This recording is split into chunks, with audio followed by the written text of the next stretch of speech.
Bismillahirrahmanirrahim. Apa doa yang dibaca? Baik, saya sering katakan kalau kita ingin bicara masalah ibadah, itu pandangan pertama dalil. Patokannya dalil. Ada dalil kita kerjakan, tidak ada dalil kita tinggalkan. Paham ya? Hadis Muslim, nomor hadis 772. Ini yang paling pendek.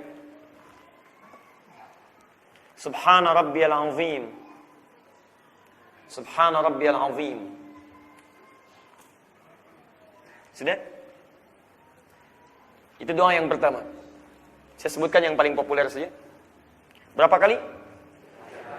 3 kali. Boleh 2 kali? Boleh sekali? Boleh 4 kali? Boleh 5 kali? Antum tuh enak sekali bilang boleh gitu ya. Luar biasa. Ulama itu ketika akan bilang boleh, itu mikirnya luar biasa. Kadang-kadang istikharah dulu, gitu kan? Istikharah dulu, macam-macam dulu, baru besok dia bilang boleh. Antum nih boleh. Masya Allah. Karena sebab boleh, nggak ada yang sempurna ibadah kita itu. La haula wala quwata illa billah. Tapi teman-teman sekalian, boleh kita memperbanyak bacaan Subhana rabbiyal azim. Sekali boleh, 2 kali boleh, 3 kali boleh, 4 kali boleh. Yang tidak tepat itu adalah membatasi bacaan sampai bilangan tertentu. Membatasi itu yang salah. Hadis membaca 3 kali boleh, sah itu, sah. Yang tidak sah itu adalah ketika membatasi, harus 3 kali. Ya, lebih dari 3 kali itu salah. Nah, itu yang tidak ada ketentuannya. Ya, tidak ada ketentuannya. Di An-Nasa'i ada 3 kali disebutkan. Syekh Al-Albani bahkan mentarjih hadisnya sahih. Diboleh kalau Anda ingin ucapkan Subhana rabbiyal azim, Subhana rabbiyal azim, Subhana rabbiyal azim, itu boleh. Paham? Baik. Subhana rabbiyal azim wa bihamdi. Boleh? Boleh. Benar tidak? Sahih tidak? Luar biasa. Masih dijawab aja. Alhamdulillah. Boleh. Sah. Sahih hadisnya. Sahih. Di An-Nasa'i ada, di Abu Daud ada, bahkan disahihkan oleh Syekh Muhammad Nasruddin Al-Albani. Ya, boleh Subhana rabbiyal azim wa bihamdi. Boleh. Berapa kali? 3 kali boleh, 4 kali boleh, 5 kali boleh, dan seterusnya. Ya, yang tidak tepat itu membatasi harus 3 kali. Kalau tidak 3 kali itu salah. Itu enggak ada ketentuannya. Paham ya? Baik, pelan-pelan. Selanjutnya, yang riwayat Sayyidah Aisyah radhiyallahu taala anha. Ini sering dibacakan oleh Nabi. Kalau sering itu tidak harus selalu. Artinya sering kali dibaca Nabi. Yang lainnya pun benar. Dibaca Nabi juga. Tapi ini setelah ada satu peristiwa, ini yang sering dibaca oleh Nabi. Terdapat di Al-Bukhari nomor hadis 817. Bacaannya kata Sayyidah Aisyah, Subhanakallahumma wa bihamdika Allahumma ighfirli. Subhanakallahumma wa bihamdika Allahumma ighfirli. Inna lillahi wa inna ilaihi raji'un. Pelan-pelan. Ada orang meninggal kita katakan baik. Ada lampu padam kita katakan sama, innalillahi. Betul, innalillahi sama. Di setiap musibah yang terjadi, bukan hanya meninggal saja, setiap musibah katakan innalillah. Satu kali padam lampu, Nabi mengajarkan pada Sayyidah Aisyah, kuli katakan innalillah. Lampu nyala katakan alhamdulillah. Tugas lampu padam dan nyala. Tugas kita belajar, padam katakan innalillah, nyala katakan alhamdulillah. Teruskan. Subhanakallahumma wa bihamdika Allahumma ighfirli. Itu bacaannya.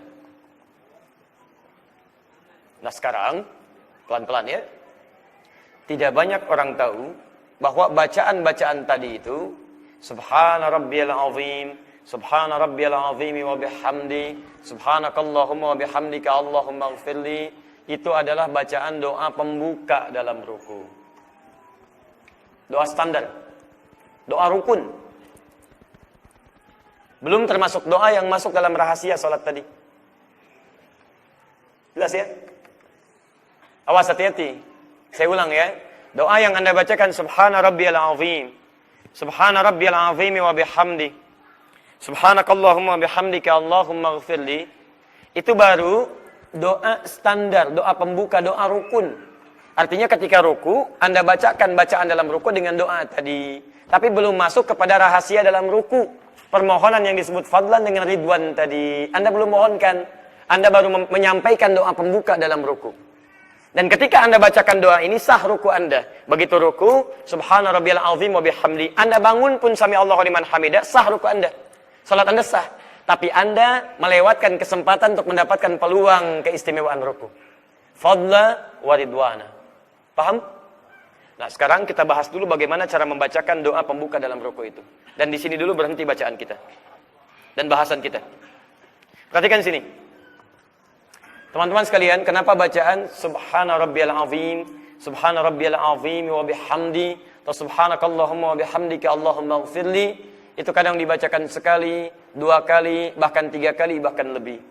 Karena esensi bacaannya bukan berapa kuantitas yang kita bacakan. Bukan berapa kali kita bacakan. Tapi jumlah bilangan itu menunjukkan penghayatan, pembacaan, dan pemahaman kita pada makna kalimat yang kita bacakan. Jadi kalau antum berzikir kepada Allah, zikir. Zikir, ingat ya.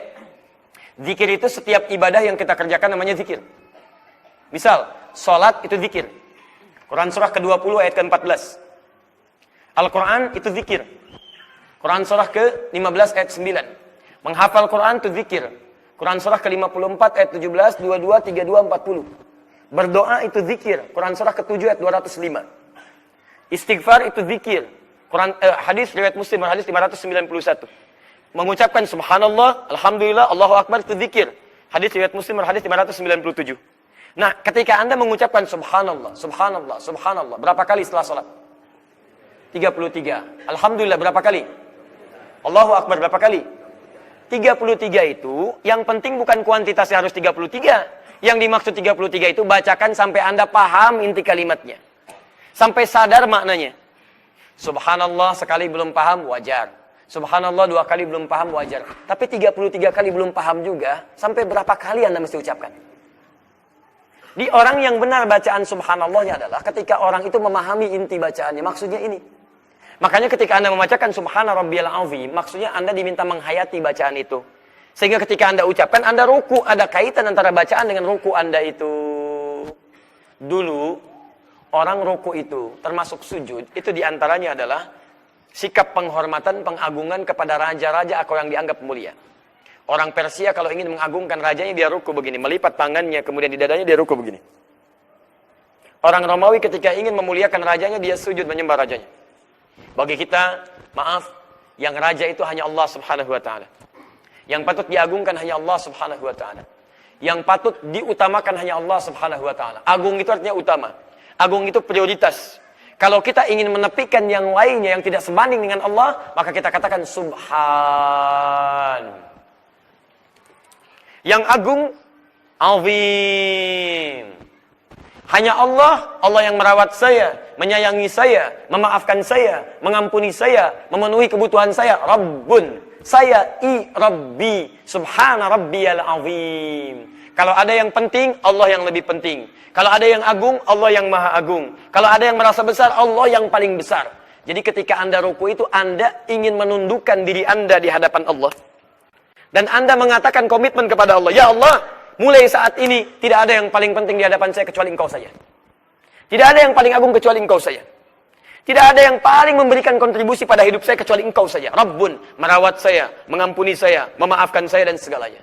Dan hebatnya Anda ucapkan kalimat subhan. Di semua doa ruku dibuka dengan kalimat subhan. Ingat betul ini ya. Ingat betul ini. Kalimat subhan itu adalah kalimat yang diucapkan jika ada hal-hal yang bertentangan dengan sifat atau keagungan Allah. Kalau ada yang indah ke puncak dari Masjid At-Ta'awun, lihat pemandangan bagus, Anda ucapkan apa? Subhanallah. Bukan. Hah? Apa? Masya Allah. Walaula idh dakhalta jannataka qulta masya Allah. Al-Kahf.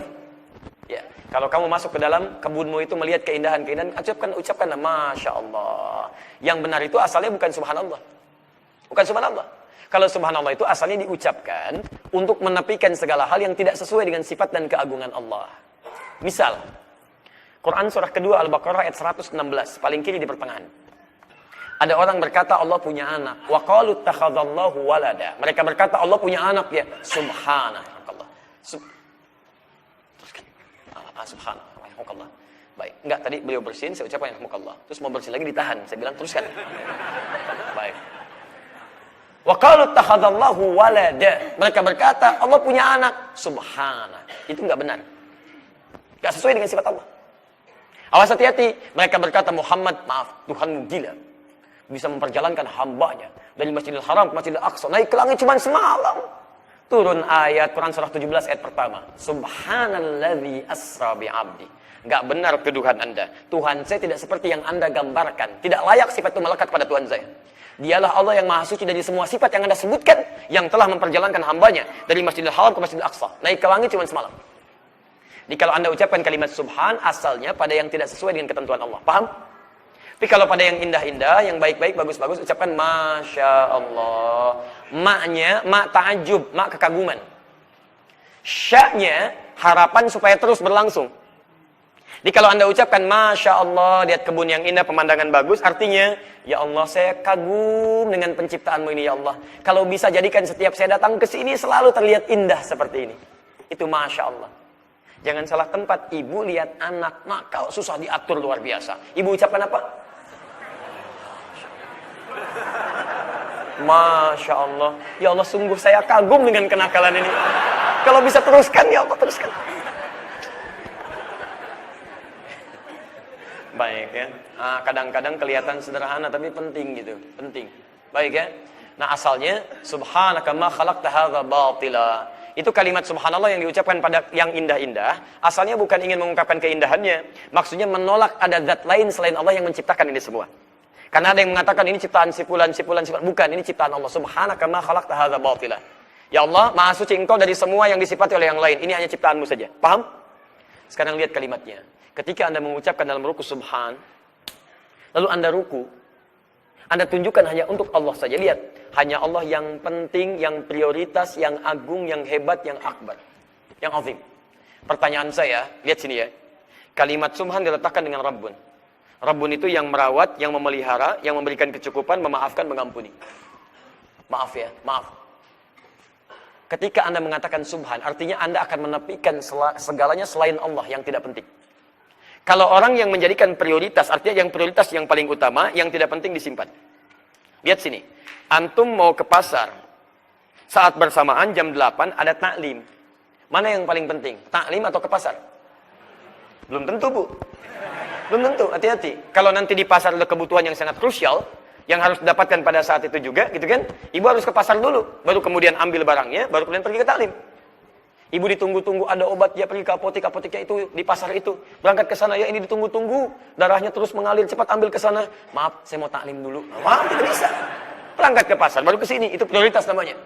Baik, ibu belanja kemudian, adzan berkumandang, Allahu Akbar, Allahu Akbar. Mana yang paling prioritas? Teruskan belanja, atau kita simpan dulu belanja, kemudian kita kerjakan panggilan Allah dulu. Mana yang utama? Merespon panggilan adzan, atau teruskan belanja? Maaf, saya melihat ke sini. Halo? Salat dulu atau teruskan belanja? Perhatikan, ketika Anda mengucapkan kalimat subhan, itu komitmen Anda untuk menepikan segala yang tidak penting selain Allah. Artinya cuma Allah yang penting. Jadi kalau orang yang mengatakan kalimatnya subhan rabbiyal azim, maka praktikal kehidupannya akan menempatkan Allah prioritas dalam kehidupannya. Jadi kalau Allah sudah menjadi prioritas dalam kehidupannya, maka Allah pun akan memprioritaskan dia dalam setiap kebutuhannya. Awas ya. Kalau Anda selalu punya kebutuhan, dan Anda mintakan kepada Allah, dan Anda tidak diprioritaskan oleh Allah, jarang terjawab, terlambat jawaban, bahkan tidak dijawab, coba cek barangkali Anda jarang memprioritaskan Allah dalam kehidupan Anda. Orang yang memprioritaskan hukum-hukum Allah, maka dia akan mendahulukan hukum Allah di atas hukum-hukum yang lainnya. Saya mau minum. Apa manfaatnya minum? Menghilangkan haus. Perhatikan, ketika saya akan minum, yang lain pun akan minum dengan volume air yang sama. Ketika dia akan minum, dia akan ingat Allah menyukai minum yang seperti apa. Ambil dengan tangan kanan. Ucapkan bismillah, sebut nama Allah. Bismillah. Itu hukum Allah. Kalau ini masih mudah, yang susah itu ketika prioritas terkait Allah bertentangan atau bersamaan dengan prioritas urusan dunia. Disinilah kadang-kadang kita tidak konsisten memilihnya. Untuk ibu tadi, dalam suasana sedang belanja, adzan berkumandang, di bawah ada masjid, bahkan bukan cuma musalla. Allahu Akbar, enti sholat dulu atau teruskan belanja? Sholat dulu, alhamdulillah. Begitu mau berangkat, tiba-tiba kalimat di mikrofonnya itu bunyi. Diskon naik 95%. 95%. Plus yang disebutkan barang yang dicari oleh ibu. Pertanyaan saya, Anda teruskan belanja atau menunda sholat? Oh? Tidak mudah. Baik, tahan ya. Tahan. Teman-teman sekalian. Ini kelihatan seperti sederhana. Tapi justru ini yang mengantarkan pada rahasia dalam ruku. Kalau Anda mengatakan tiap sholat, Subhana Rabbiyal Azim, cuman Allah yang penting, cuman Allah yang penting. Tapi aktivitas Anda menunjukkan Anda yang penting. Dunia yang penting. Maka saat Anda memprioritaskan kebutuhan dunia, maka Allah pun tidak akan pernah memprioritaskan doa Anda dalam kehidupan. Ketika Anda memprioritaskan Allah dalam kehidupan, Allah dulu, ibadah dulu, maka Masya Allah, bukan cuman akhirat diberikan, dunia diberikan yang paling utama. Bahkan sholat Anda ditunggu, minta ya. Kalau bisa mintanya jangan yang biasa-biasa. Yang terbaik saya berikan kata Allah. Paham? Maka dari itu, umat Muhammad itu akan ketahuan dalam rukunya. Sallallahu alaihi wasallam. Lihat kalimatnya. Tarahum ruka'an sujjada. Anda bisa mengamati umat Nabi Muhammad itu akan kelihatan bagaimana rukunya. Akan kelihatan bagaimana sujudnya. Maka Masya Allah, rukunya nampak nikmat dalam rukunya. Dan hebatnya, praktek ruku itu diterapkan dalam kehidupannya. Yang dia agungkan cuma Allah. Teman-teman sekalian, pernahkah sering mengalami Anda, begitu Anda rapat, Anda memilih untuk rapat dibandingkan untuk sholat? Padahal Anda bisa menunda rapat. Kalau dalam keadaan yang darurat, bisa kemudian Anda prioritaskan. Fikih aulawiyah namanya, fikih prioritas. Tapi kadang-kadang, hal-hal yang biasa, bahkan Anda, Allahu Akbar, yang paling luar biasa, sholat bisa ditunda hanya untuk urusan yang sangat remeh-temeh, urusan dunia yang bisa diputar lagi kemudian hari. Penting mana tahajud dengan nonton bola? Bola bisa dilihat lagi besok. Bahkan bisa diketahui hasilnya. Indonesia lawan Filipina 9-0. Tahu? Tuh, ayo. Vietnam lawan misalnya Brunei Darussalam 8-1. Indonesia lawan Myanmar kemarin 2-1. Indonesia mau ketemu Vietnam. Hafal semua tuh. Bisa ditonton. Besoknya diulang lagi. Sekarang muncul di YouTube di mana-mana ada. Arsenal tadi malam kalah sama Stoke 1-0. Misal gitu kan. Kejar-kejar gak gol-gol. Arsene Wenger sampai muram mukanya dan sebagainya. Bisa dilihat lagi besoknya. Saya nggak nonton, nggak ada kerjaan nonton. Kan? Ada kerjaan. Jadi teman-teman sekalian, tahu, karena ada bacaan. Saya senang baca. Tapi saya nggak senang nonton-nonton yang tidak jelas. Ya, saya kalau yang penting-penting, saya baca. Yang tidak penting, saya nggak tahu. Saya nggak tahu kalau udah Cynthia Bella menikah dengan orang Malaysia, saya nggak tahu. Yang lain saya tahu. Anda tanya bola, saya jawab. Ini saya jawab, insya Allah ya, sepanjang bisa dijawab. Tapi kalau yang begitu, saya nggak ngerti. Ya. Sudah. Kembalikan. Halo? Baik. Ya, kalau yang baik-baik kita baca sebagai informasi. Jadi ketika kita masuk ke dunia orang-orang demikian, kita bisa hadir dan menyampaikan. Saya ini dengan Anda, saya olahraga dengan Anda. Saya tahu permainan Anda. Saya tahu bacaan-bacaan ini. Tapi saya juga tidak pernah berlebihan untuk itu. Ya, ketika sholat, ya sholat. Tahajud, ya tahajud. Ada orang untuk menunggu bola, bisa begadang. Untuk tahajud, kesiangan. Katanya Subhana Rabbiyal Azim. Begitu salat Subhana Rabbiyal Azim. Tapi aktivitas Anda tidak menunjukkan itu. Dan hebatnya ketika butuh, nuntutnya Allahu Akbar. Berkali-kali lipat. Ya Allah mohon kabulkan. Kurang apa lagi? Kurang prioritas. Kurang prioritas. Jelas ya? Jadi kenapa saya sebut pengantar? Karena bacaan Anda Subhana Rabbiyal Azim. Itu komitmen Anda untuk menerapkan kalimat itu dalam kehidupan. Kalau Anda sudah bisa terapkan, maka Allah memberikan kesempatan pada Anda. Silahkan. Yabtaghuna fadla minallahi wa ridwana. Minta. Mohonkan. Jelas? Apalagi kalau doa Anda banyak. Subhanakallahumma. Wa bihamdik. Wa bihamdik, segala pujian hanya untukmu ya Allah. Berapa kali Anda dalam hidup ingin dipuji? Katanya Alhamdulillah. Tapi Anda sering mengambil bagian pujian itu hanya untuk Anda. Kalau sudah Anda jangan ambil lagi. Ya, syukuri nikmat itu. Hanya untuk Allah. Kan Alhamdulillah itu kalimat syukur kan? Maaf ya, maaf. Apa artinya syukur? Saya bagi dua dulu. Alhamdulillah dengan makna syukur. Apa itu syukur? Syukur itu ungkapan kebahagiaan atas nikmat yang diperoleh dengan cara menggunakan nikmat itu sesuai ketentuan pemberi nikmatnya. Ungkapan kebahagiaan atas nikmat yang diperoleh dengan cara menggunakan nikmat itu sesuai ketentuan pemberi nikmatnya. Misal, Anda ingin mensyukuri nikmat lisan yang tidak sakit. Maka lihat Allah bagaimana meminta Anda menggunakan lisan. Kata Allah, jangan saling mencela. Ya ayyuhalladzina amanu la yaskhar qaumin qaum. Jangan saling cela. Kata Nabi, katakan yang baik-baik. Man kana yu'minu billahi wal yaumil akhir falyakul khairan. Siapa yang merasa beriman pada Allah dan hari akhir, katakan yang baik-baik. Aw liyasmut, kalau tidak bisa diam. Diam. Maka ketika Anda mengucapkan yang baik-baik, itu syukur Anda atas nikmat lisan Anda. Syukur atas nikmat misalnya benda. Misal maaf, pakaian. Anda ingin bersyukur, maka pakaian, pakai pakaian yang Allah suka. Pakai pakaian yang menutup aurat dengan baik. Pakai pakaian yang dari bahan yang halal. Pakai pakaian untuk kepentingan ibadah. Itu yang disukai. Jelas ya? Itu syukur namanya. Jadi ketika Anda mengatakan maaf, wa bihamdik, artinya Anda komitmen untuk mensyukuri nikmat Allah. Kadang-kadang, yang satu belum dipakai sudah minta yang lain.